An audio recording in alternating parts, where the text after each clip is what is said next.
Define the term specific heat of a gas at constant pressure. It is denoted by symbol Cp. The quantity of heat required to rise the temperature of unit mass. Unit mass म्हणजे किती? 1 kilogram of a gas through how much? 1 degree Celsius. तेव्हा त्याचं काय constant असायला पाहिजे? Pressure. At constant pressure is known as specific heat of a gas at constant pressure. It is denoted by Cp. SI unit of specific heat of a gas at constant pressure is joule per kilogram per Kelvin. Joule per kilogram per Kelvin. Now, second one is the specific heat of a gas at constant volume. It is denoted by symbol Cv. बघा याच्यामध्ये काय? The quantity of heat required to rise the temperature of unit mass. To rise the temperature of unit mass म्हणजे किती kilogram? 1 kilogram of a gas through how much? 1 degree Celsius at constant volume is known as specific heat of gas at constant volume. It is denoted by symbol Cv.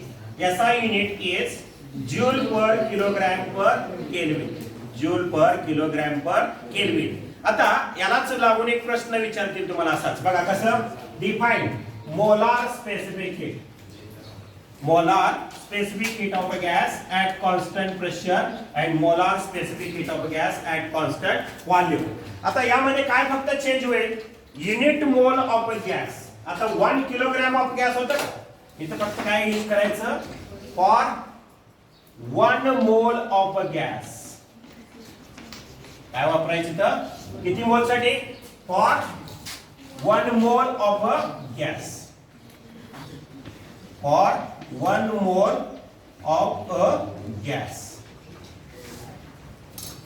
Temperature तेवढंच वाढणार आहे. किती डिग्रीने वाढणार आहे? 1 degree सेल्सिअसनेच वाढणार आहे. तेव्हा त्याचं प्रेशर इथे कॉन्स्टंट आहे. इथे काय कॉन्स्टंट आहे? व्हॉल्यूम कॉन्स्टंट आहे. आता हा सिम्बॉल दाखवतो. कोणता सिम्बॉल दाखवतात? It is denoted by Mcp. आणि इथं काय आहे? It is Mcv. म्हणजे इथं सुद्धा येईल Mcp आणि इथे काय येईल? Mcv.